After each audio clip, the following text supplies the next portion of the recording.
Como lo dije ahora en sus comentarios finales, mi idea es mostrar cuándo surge por primera vez la retórica del lenguaje correcto. Y he logrado descubrir que lo he localizado en la lírica, básicamente en el poema Silva, que anticipa cualquier otra manifestación retórica o cualquier otro formato o cualquier otra cadena de comunicación. Claro, sin llegar a los extremos absurdos de comparar medios masivos con una época en la cual ni siquiera había la remota idea de ser medios. ¿Qué pensó al tomar la decisión de reunir a estos autores para su ponencia? Bien, es un criterio de selección de un corpus, pero perfectamente podrían haber 30, 40 poetas inclusive que están tocando el tema. Lo que a mí me interesaba fundamentalmente era cómo por primera vez hablaron de nosotros, escribieron sobre nosotros. Y básicamente eso fue uno de mis criterios de selección y exclusión.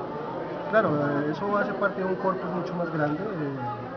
Llevo un par de años, 4 años trabajando en todo un corpus de 13 tradiciones lingüísticas, desde el griego hasta cómo por primera vez se menciona todo el horror de la guerra en el canto 20 de la Ilíada, por ejemplo, el final del canto 20 de la Ilíada, y ahí para adelante como hay una tradición lingüística que nos muestra la mutilación, que es efecto de la guerra, el olvido que es efecto de la guerra, y eso me ha permitido localizar un poco en el contexto de la realidad.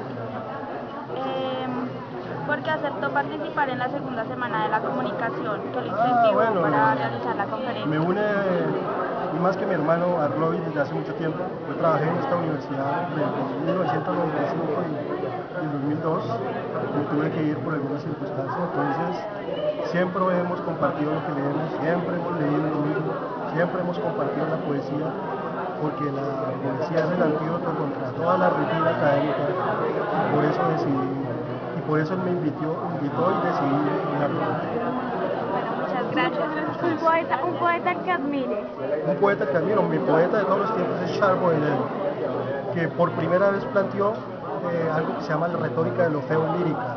Tiene uno de los poemas más atroces que hay, se llama La Charogne, la carroña, y muestra cómo un cuerpo se descompone, y además, compárenlo, por primera vez nos muestra cómo un perro se está comiendo un cadáver en descomposición. Yo vi una historia en el norte, sobre todo en se llama Guarinosito, entre Honda y La Dorada. Escuché la historia de cómo unos cadáveres se lo comieron unos marranos. Y entonces, cómo ese poema escrito en 1884 muestra ya una realidad que es nuestra realidad, nuestro presente, y además porque Baudelaire inventó el lenguaje lírico moderno.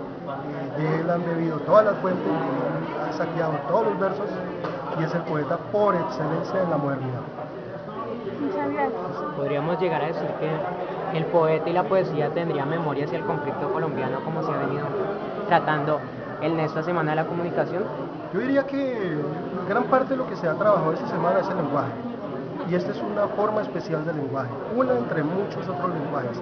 La lírica, la poesía lírica en versos, ha anticipado ese registro, y aunque sería un poco grosero decir que es testimonio de eso o archivo, es una manifestación de ese archivo en registros textuales. Muchas gracias. Usted como poeta, vimos que su enfoque va más hacia el conflicto y le gustan otras tendencias de tanto poeta. No, es que eso es una parte de un proyecto. Como ustedes saben, uno canaliza eso en un proyecto, pero yo exploro la lírica desde todas las perspectivas, de lo más cotidiano hasta lo más sofisticado. Pero esto es solo una parte de ese proceso. Para nosotros como comunicadores sociales pues nos pareció muy importante que pues desde una forma como es la poesía nos muestren tantas cosas pues que para mí pues son un poco desconocidas, porque pues el campo de conocimiento que tengo hasta el momento pues es muy precario, pues todavía, ¿sí? Además, les puedo decir como un comunicador que los comunicadores saquean la retórica de los poemas, porque hacen la narrativa de sus crónicas, de su, no sé, construcción de noticias usando figuras retóricas, y están acudiendo a lo literario para construir sus textos expositivos periodísticos o descriptivos, narrativos de las crónicas, pero de alguna manera todos los comunicadores y periodistas saquean la retórica del lenguaje. Algo que aprendí pues me pareció muy interesante es que aparte de la metáfora uno puede construir un lenguaje pues un poco pues así como escondido, y pues de esa forma nosotros podemos ya comenzar a decir las cosas que de pronto por miedo, como decían ahí, no las decimos, ¿sí? Igual pues, tanto de parte audiovisual o escrita uno puede comenzar a hacer esos como esas luces, a dar esas luces como comunicadores, pues sería bueno de todas maneras tener una parte poética también con nosotros igual. Además, toda forma de lenguaje es estética. Cada vez que hablamos usamos la estética, porque usamos figuras decorativas. Todos usamos eso, el lenguaje cotidiano o el lenguaje sofisticado. Y como le digo, muchas profesiones y muchas tradiciones académicas saquean el lenguaje literario. En este evento se ha acudido mucho a la retórica de lo literario, al lenguaje exclusivo de lo literario, aunque no ha sido mencionado. En cuanto al papel del poeta, ¿cómo podríamos salvaguardarlo teniendo en cuenta ese contexto histórico de segregación que se ha tenido a las artes en general? Mira, para mí el mejor ejemplo para eso es un poeta irlandés llamado Simo Heaney, premio Nobel de Literatura en el año 95.